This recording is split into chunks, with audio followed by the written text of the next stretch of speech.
Assalamualaikum warahmatullahi wabarakatuh. Terima kasih sudah mengklik video ini. Untuk di video kali ini saya akan membahas sejarah Tugu Pahlawan yang ada di kota Surabaya. Bagaimana sejarahnya? Sebelum melanjutkan ke videonya, bagi yang belum subscribe, di subscribe dulu. Bantu dan support terus channel ini, biar channel ini berkembang dan selalu memberikan informasi tentang sejarah Tempo dulu.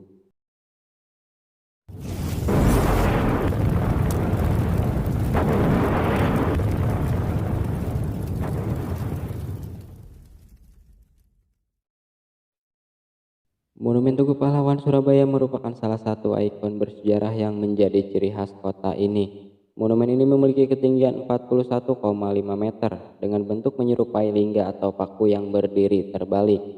Penampilan tugu ini cukup unik dengan lengkungan sejumlah 10 lengkungan dan terbagi menjadi 11 ruas. Monumen Tugu Pahlawan Surabaya dibangun sebagai bentuk penghormatan bagi para pejuang di Surabaya yang gugur dalam mempertahankan kemerdekaan di Indonesia. Di area Tugu Pahlawan ini juga dibangun Museum Perjuangan 10 November, berisi sejarah tentang pertempuran 10 November 1945 di Surabaya. Semua ukuran yang terdapat pada Monumen Tugu Pahlawan memiliki falsafah yang sesuai dengan sejarah kota Surabaya itu sendiri, di mana tinggi ruas dan lengkungan yang ada dalam tugu ini mengandung arti tanggal 10 bulan 11 tahun 1945. Hal ini merupakan tanggal yang sangat bersejarah, bukan hanya bagi masyarakat Surabaya saja, namun pada tanggal tersebut bagi masyarakat Indonesia memiliki arti sebagai peristiwa pertempuran 10 November 1945. Pada tanggal itulah para pemuda Surabaya khususnya berjuang melawan pasukan sekutu yang datang bersama tentara Belanda. Mereka datang untuk kembali menjajah Indonesia yang sudah menyatakan kemerdekaannya pada tanggal 17 Agustus 1945. Jadi dapat dikatakan pembangunan Monumen Tugu Pahlawan sebagai isyarat bahwa masyarakat Surabaya menolak kedatangan para penjajah untuk kedua kalinya. Arik-arik Surabaya melakukan perlawanan dengan pimpinan oleh Bung Tomo. Banyak masyarakat Surabaya dan para pejuang yang gugur dalam peristiwa pada tanggal 10 November 1945 tersebut untuk mengenang jasa para pahlawan yang gugur pada peristiwa tersebut. Pada peristiwa tersebut, maka kemudian dibangunlah sebuah tugu peringatan agar para generasi penerus mampu memahami perjuangan para pahlawan dan meneruskan semangat perjuangan tersebut dalam mengisi kemerdekaan. Pada awalnya pekerjaan pembangunan Monumen Tugu Pahlawan ini ditangani Balai Kota Surabaya sendiri, kemudian dilanjutkan oleh Indonesian Engineering Corporation, yang kemudian diteruskan oleh pemborong Saroja. Monumen yang dibangun selama 10 bulan ini diresmikan oleh Presiden Soekarno pada tanggal 10 November 1952. Biaya pembangunan Tugu Pahlawan berasal dari sumbangan para dermawan, termasuk rakyat yang ikut menyumbangkan dana. Konstruksi dimulai pada 20 Februari 1952 dan selesai pada 3 Juni 1952. Untuk membuat fondasinya, tanah harus digali hingga 620 meter kubik.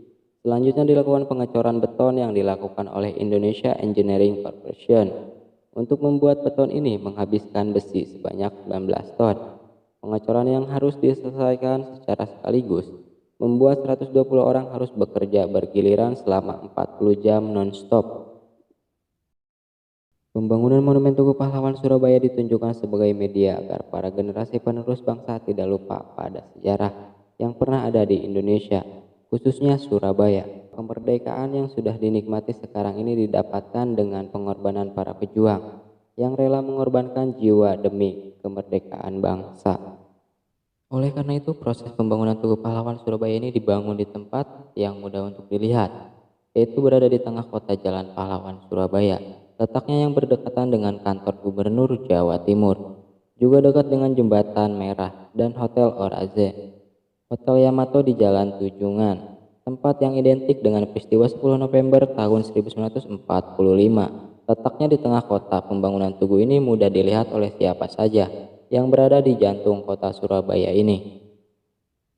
Pembangunan tugu ini dilakukan di atas tanah dengan luas 1,3 hektar, cukup luas sehingga bisa menjadi salah satu tempat rekreasi masyarakat Surabaya di masa lalu, sehingga selain bisa untuk mengenang sejarah dan menceritakan pada anak cucunya, Tempat ini bisa juga sebagai sarana hiburan.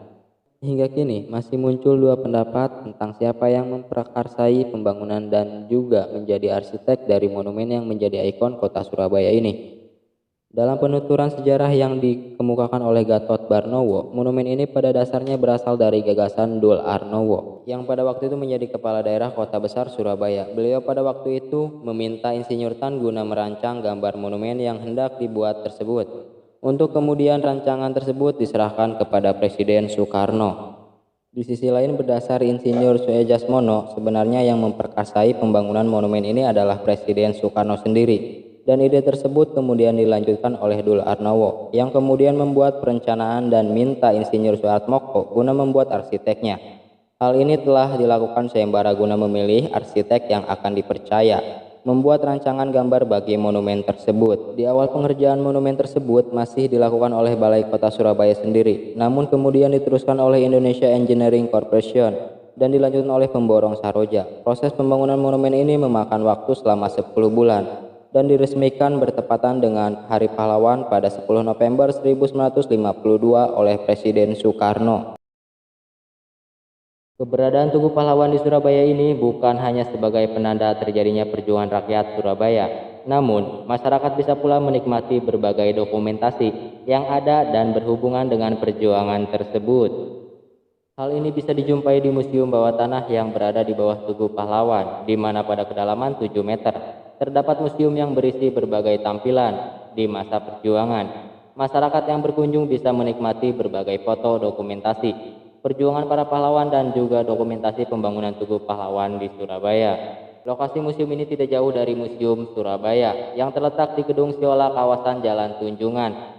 Untuk Museum Perjuangan 10 November ini baru diresmikan pada tanggal 19 Februari tahun 2000 oleh Presiden Kiai Haji Abdurrahman Wahid atau Gus Dur.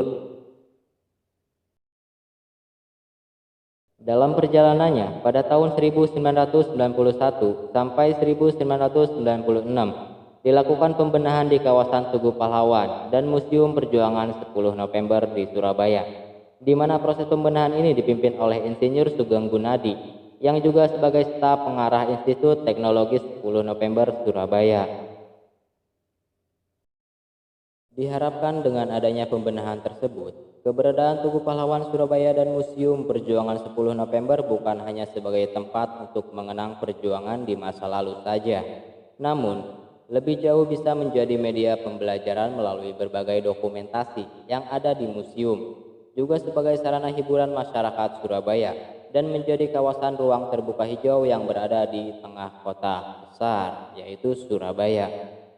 Bangunan Museum 10 November berdiri dari dua lantai. Lantai 1 terdapat 10 patung yang melambangkan bentuk semangat perjuangan arek Surabaya. Untuk lebih menikmati ekspresi patung ini, kita mesti melihat 10 patung perjuangan dari lantai 2. Selain patung 10 perjuangan terdapat pula patung Bung Tomo dan kawan-kawan tengah berorasi lewat radio. Orasi Bung Tomo dapat kita dengar secara langsung. Jangan mulai menembak. Baru kalau kita ditembak, maka kita akan ganti menyerang mereka itu. Kita tunjukkan bahwa kita ini adalah benar-benar orang yang ingin merdeka. Dan untuk kita saudara-saudara, lebih baik kita hancur daripada tidak merdeka. Sebelum kita tetap merdeka atau mati. Dan kita yakin saudara-saudara, pada akhirnya pastilah kemenangan akan jatuh ke tangan kita. Sebab Allah selalu berada di pihak yang benar. Percayalah saudara-saudara, Tuhan akan melindungi kita sekalian. Allahu Akbar, Allahu Akbar, Allahu Akbar. Merdeka! Di lantai kedua, auditorium merupakan ruangan pameran senjata, reproduksi foto-foto dokumenter dan pameran koleksi peninggalan Bung Tomo.